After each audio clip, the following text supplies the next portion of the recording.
expenses, a savings of $205,000, reduced repair and maintenance savings of $195,000. In summary, we're in a positive cash position. We'll continue to monitor our income and expenses on a regular basis.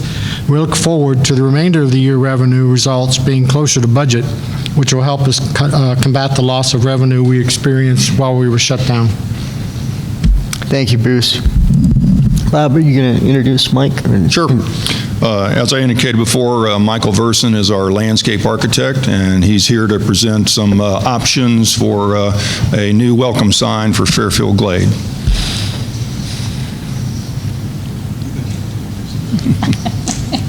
It's okay.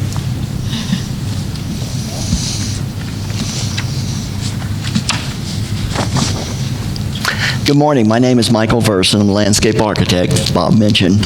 And we've been asked to contribute to some design concepts and working with new entry signs and directional signs for the community.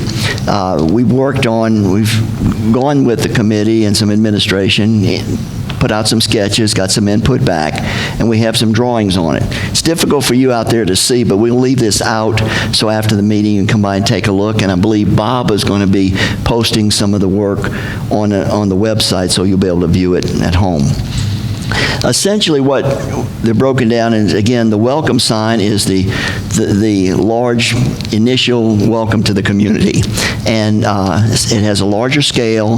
The size, there are two concepts up here on the board, and they include these elements. One is the arc type signage, which is being used throughout. We're using that for unity throughout the community. This is raised on a base with stone veneer masonry construction.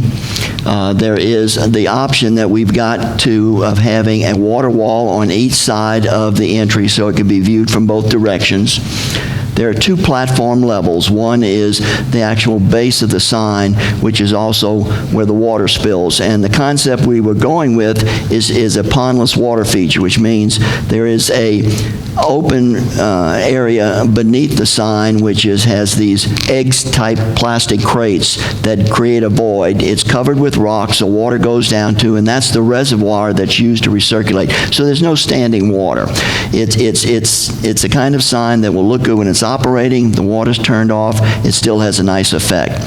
The sign and the water feature also have a base. There are a couple of schemes. One is a circular concept, and the other has some staggered rectangular forms. And these will have permanent plantings with some seasonal interest into it. We've also added the option of having an American flag out at the entry as well. So these are the concepts, and again, I invite you to take a look at the welcome signs. The directional is using a similar concept of what we have with the board lettering, white, dark background, white lettering with the raised arc on top, and it also has the logo of the community. It's been raised up so it gives better visibility with a stone base. We hope that these kind of concepts will help with unifying and help with directions throughout the community. So that's the concept of what we're working with, and again, it'll be left up for your viewing after, and appreciate your input. Thank you, Mike. Are there any questions? All right, then we'll move on to unfinished business. We have none. Under new business, we have the purchase requisition for the Stonehenge Clubhouse Phase 2 in the amount of $680,000, and Dave, you're going to do the presentation on that.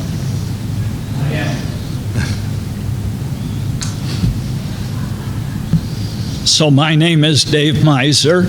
I'm a member of the Capital Projects Committee, and I'm presenting the purchase requisition for modernization of Stonehenge Phase 2. Now, there's a drawing on the board there, a rendering. You can look at that after the meeting. But essentially, the project consists of expanding the building so we can have a larger more modern kitchen to serve the community. We will remodel the facade of the building to a much more modern look.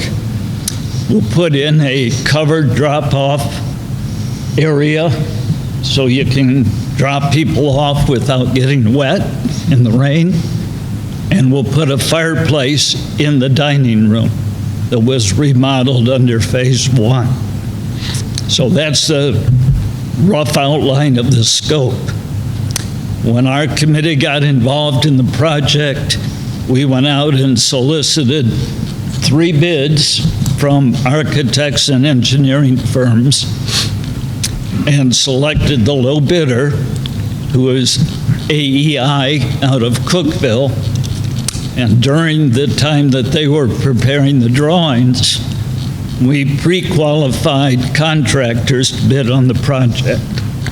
And so we had 4 contractors that we were comfortable with, and they indicated a desire to work with us and bid the project. So we did get 4 bids. We have chosen the low bidder on the project, and they are Mid-State Construction out of Livingston. They've worked with us before here in the Glade. In fact, they've done some work on Stonehenge previously.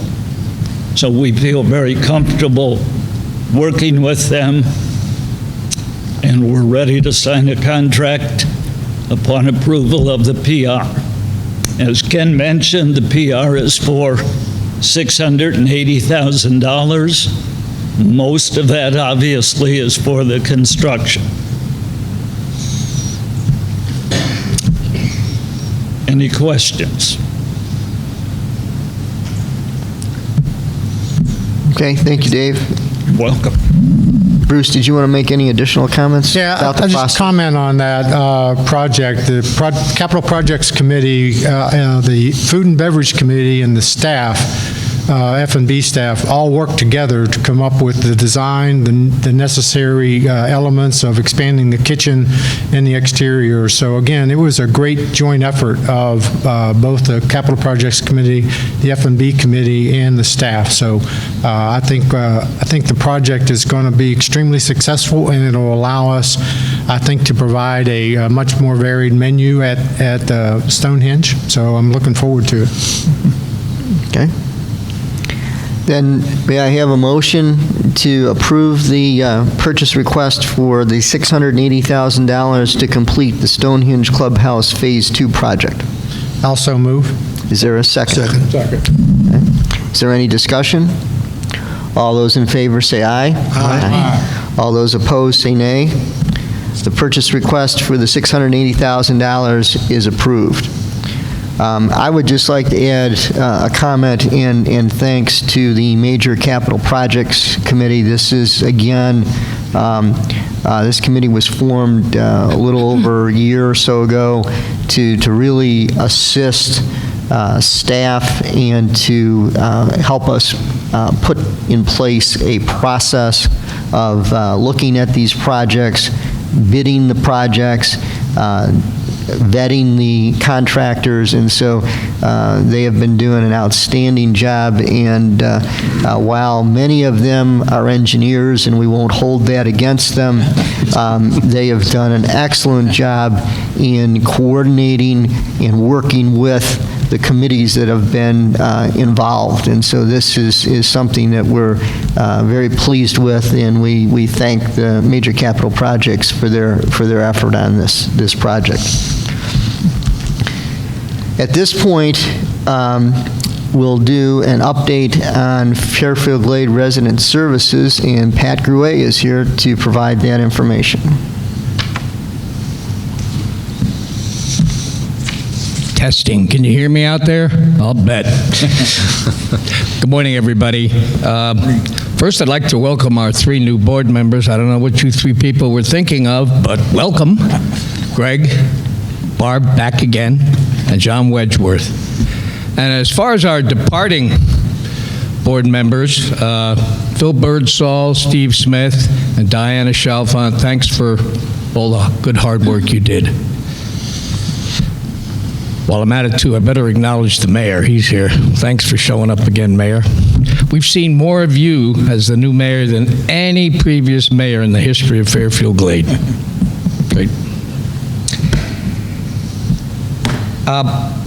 FGRS is a functioning entity, has had a minor change, which I'll list very shortly, but our Way to Go driving program is functioning, and actually it's rather busy because people do have to get out and get to doctor's appointments and lawyers and shop, etc. Our Vial of Life program is sort of in flux, but we are still giving out lots of vials, and anybody in this room who does not have a Vial of Life, feel free to stop by our offices.